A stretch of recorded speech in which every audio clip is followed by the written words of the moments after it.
સી.આર. પાટીલના જન્મદિવસ નિમિત્તે સુરત શહેરમાં સેવા અને સંસ્કારના વિવિધ કાર્યક્રમો યોજાયા હતા. લિંબાયત વિસ્તારમાં રક્તદાન શિબિર, મેડિકલ કેમ્પ, વિધવા બહેનોને અનાજ કીટ વિતરણ અને ફ્રી આઈ ચેકઅપ તેમજ યુવક યુવતીઓ માટે પ્રેરણાદાયક વ્યાખ્યાન સમારોહનું ભવ્ય આયોજન કરવામાં આવ્યું હતું. સુરત શહેરમાં કેન્દ્રીય જળશક્તિ મંત્રી અને નવસારીના લોકપ્રિય સાંસદ સી.આર. પાટીલના જન્મદિવસને સેવા કાર્યોથી ઉજવવામાં આવ્યો હતો.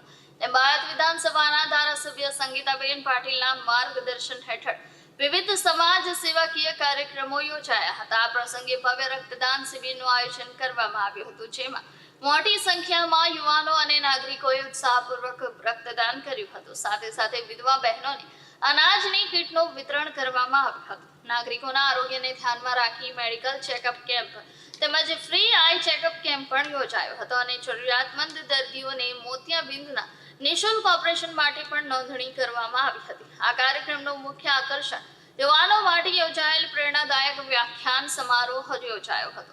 મહારાષ્ટ્રના પ્રસિદ્ધ યુવા વ્યાખ્યાનકાર અને સમાજ પ્રબોધનકાર શ્રીમાન વસંત હંકારી સાહેબે પોતાના સંબોધનમાં દીકરા દીકરીઓને માતા પિતાનું મહત્વ સમજાવ્યું અને જીવનમાં સકારાત્મક વિચારસરણી સાથે આગળ વધવા માટે પ્રેરણા આપી તેમજ યુવા પેઢીને જીવનમાં ભટકવાથી દૂર રહી પરિવાર અને સમાજ માટે ગૌરવપૂર્ણ કાર્ય કરવાની અપીલ પણ કરી હતી. આ પ્રસંગે કેન્દ્રીય શક્તિ મંત્રી અને નવસારીના લોકપ્રિય સાંસદ સી.આર. પાટીલ, લિંબાયત વિધાનસભાના ધારાસભ્ય સંગીતાબેન પાટીલ, 84 વિધાનસભા ધારાસભ્ય સંદીપભાઈ દેસાઈ તથા શહેર અધ્યક્ષ પરેશભાઈ પટેલ, નગરસેવકો, અનેક આગેવાનો, સામાજિક આગેવાનો હાજર રહ્યા હતા.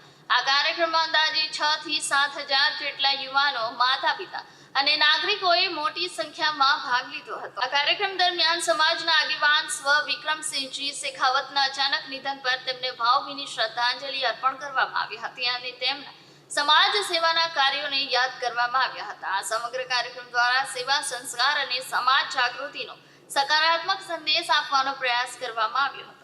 જી સાહેબ, આપનું નામ, આપનો પરિચય. પરમેશ્વરભાઈ રાજપૂત, સામાજિક અગ્રણી, વાર્ડ નંબર 27, ભારતીય જનતા પાર્ટીનો એક સમાજસેવક. આજે કેવા પ્રકારનો કાર્યક્રમ રાખવામાં આવ્યો છે અને કઈ જગ્યાએ? અમારા ભારત સરકારના જલશક્તિ મંત્રી આદરણીય શ્રીમાન પાટીલ સાહેબ એમના જન્મદિવસના ઉપલક્ષ પર અમે અહીંયા બહેનો માટે, લાડલીઓ માટે, દીકરીઓ માટે આ એક કાર્યક્રમ આયોજિત કર્યો છે, જેમાં વસંત અંકારે સર એ મહારાષ્ટ્રના બહુ પ્રસિદ્ધ વક્તા છે, જે દીકરીઓ માટે બહુ પ્રેરણા એવા બોધ આપીને જાય છે. એમનો આજે અહીંયા ભવ્ય દિવ્ય કાર્યક્રમ આયોજન કરવામાં આવ્યું છે. અમારા આદરણીય જલશક્તિ મિનિસ્ટર પાટીલ સાહેબ એમના પ્રેરણાથી અને લોકપ્રિય વિધાયક અમારા સંગીતાબેન પાટીલજી એમના માર્ગદર્શનથી અમે સેવાકીય કાર્ય કરતા રહીએ છીએ. તો એમાંથી આ એક સેવાકીય કાર્ય છે. સવારે આજે બ્લડ કેમ્પનું આયોજન હતું, એ બી ભવ્ય દિવ્ય હતું. અનેક હજાર બોટલો ત્યાં ભેગી થઈ હશે. એ રીતે જ આ સેવાકીય કાર્ય છે કે ભાઈ, આ થોડા દિવસ પહેલાં ડિંડોલીમાં એક ઘટના બની હતી, જે બે છોકરીઓની જે ડેથ થઈ, તો એ નહીં થવું જોઈએ એના માટે શું કરી શકીએ. તો એના માટે આ એક મેસેજ છે કે વસંત અંકારે સરને એકવાર આપણે સાંભળવું જોઈએ અને ખાલી દીકરીઓ નહીં સાંભળવું જોઈએ, એના સાથે મમ્મી પપ્પાએ બી સાંભળવું જોઈએ અને મમ્મી પપ્પા સાથે મા બાપનું મહત્વ શું હોય છે એ વસંત અંકારે સર આપણને એમાં સમજાવશે અને દીકરીઓને પણ સમજાવશે. એટલે આજે આપણે સોશિયલ મીડિયાના માધ્યમથી આપણે આ મેસેજ આપીએ છીએ કે આપણે મોબાઈલમાં જે કંઈ જોઈએ અને દીકરીઓ ભટકી જાય છે, તો વસંત અંકારે સરના પ્રોગ્રામમાં ઘણું બધું છે, તો એનાથી લાઈફ ચેન્જ થઈ શકે.